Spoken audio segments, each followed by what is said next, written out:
I love Star Trek, which is why I hate bad Star Trek. And let's talk about Enterprise for a second. Enterprise was the last new Star Trek show, and it's definitely the redheaded stepchild of the whole saga. Without a doubt, Enterprise is the most flawed of all the Star Trek series. Remember when Deep Space Nine was the redheaded stepchild? A lot of Star Trek fans didn't know what to do with Enterprise, and still don't. Like Episode 1 with Star Wars, it's a prequel, and that makes it hard to fit in. The details don't blend very well for the hardcore fans, and the non-fans who are trying to watch it don't understand half of what they're alluding to because it's a prequel. In addition, the characters just never popped. There's not a single breakout character in Enterprise, and every other series has had at least one, if not more than one. I used up all of my tricks. I hope that you like this, but you probably won't. You think you're cooler than me. So, for the first couple of its seasons, Enterprise was a big disappointment to its fan base. Then, in Season 3, they decided to go dark and serial. No, not that. That being said, there's a lot of great episodes of Enterprise after all, and I promise you, this is absolutely not one of them. Today we're going to look at Vulcan Rage Zombies. Vulcan Rage Zombies. There's a lot wrong with that phrase. A lot. So let's waste no more time and let's discuss POS ENT Impulse. Lyrics.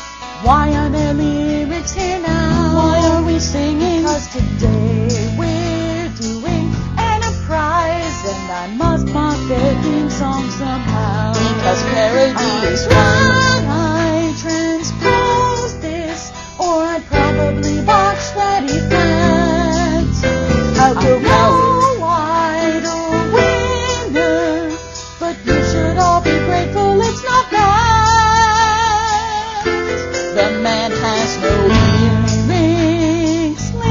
lyrics. I'm making them up as I go. At least I'm writing. It's been fun, but it's almost time for the show. It's time for POS ENT. Let's riff on POS ENT. Here we go with POS ENT. We begin the show. Whoa! It's kind of an intense introduction.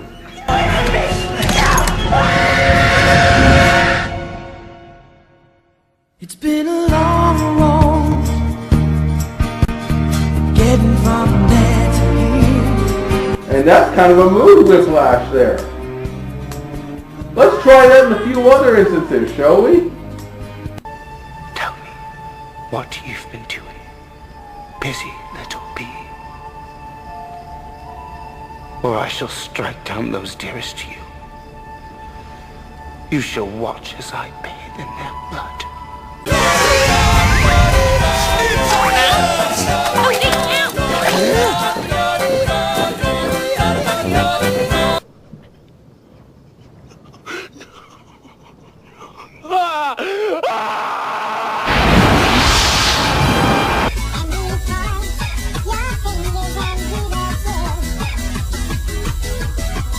Doesn't quite gel, does it? Dust in the wind. So we begin the episode with T'Pol freaking out.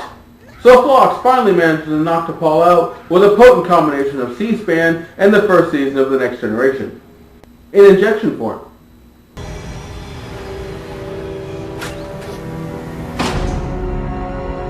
All our troubles seem so far away.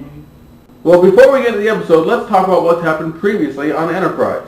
Aliens called the Xindi have attacked Earth. The Enterprise has to go in alone as the only ship fast enough to get there in time to try to stop them from building a weapon capable of destroying the entire planet. In this expanse, they found several spatial anomalies that have been screwing up the ship. There is an ore called Trillium that will block the spatial anomalies. So here we are now at the beginning of that mission, trying to find and to stop the Xindi. What are we talking about? Movie night! To be fair, it's to help pick up flagging morale on the ship. Still, movie night. I was thinking about a comedy. How about the House of Sand and Fog? So, the Enterprise is looking for spatial anomalies so they can avoid them. But they're hard to even detect. Hoshi locates a Vulcan ship called the Saleya in an asteroid field, and so the Enterprise goes to help them out. Not only is it a Vulcan ship, but it's full of Trillium ore. It's a twofer. Turns out T'Pol once served on the Saleya for about a year. Set a course.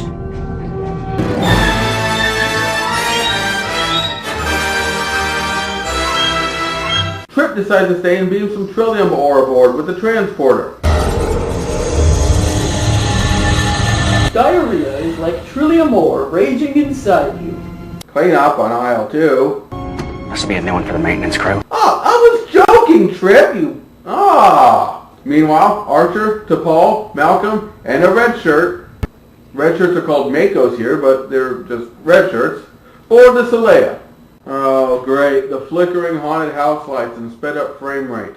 I think we are going to be scared today. Oh no! Anything but flickering lights. Ooh. I was lining this bulkhead with Trillium. I didn't get very far. Well, looks like someone watched 28 Days Later. And now let's discuss what I call the Smallville principle. I'm sure TV Tropes has a different name for it, but sometimes the writers of a show decide instead of writing an episode of their show, they just want to write another story like a movie they just saw or a book they just read.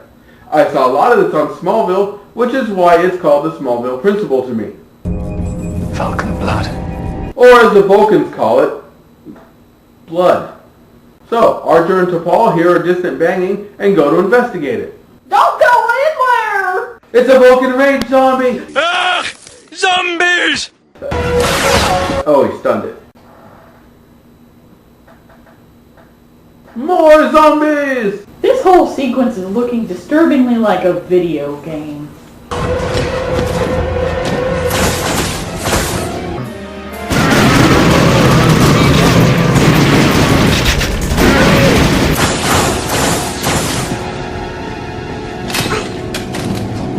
So the Mako soldier wants to switch their weapons from stun to kill because stun is taking too long to take the zombies down.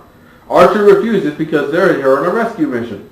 We're from the Starfleet ship Enterprise. It looks like they're wearing cheap rubber Halloween masks. But I thought Spock said Vulcans didn't know about trick-or-treat. Unable to get to their shuttle, they decide to go to sickbay instead. Are you alright? Paul's starting to get twitchy. Oh, not yet? Oh, sorry. So, with the transporter out of commission, Mayweather decides to take Trip and go physically mine some nearby asteroids for some Trillium. And they bounce. Crashes hardly faze me. I can out-crash anyone. Any idea what's causing this? I'm not a doctor. Damn it, I'm a model and a body stocking. But you are my science officer. I need to know I can depend on you.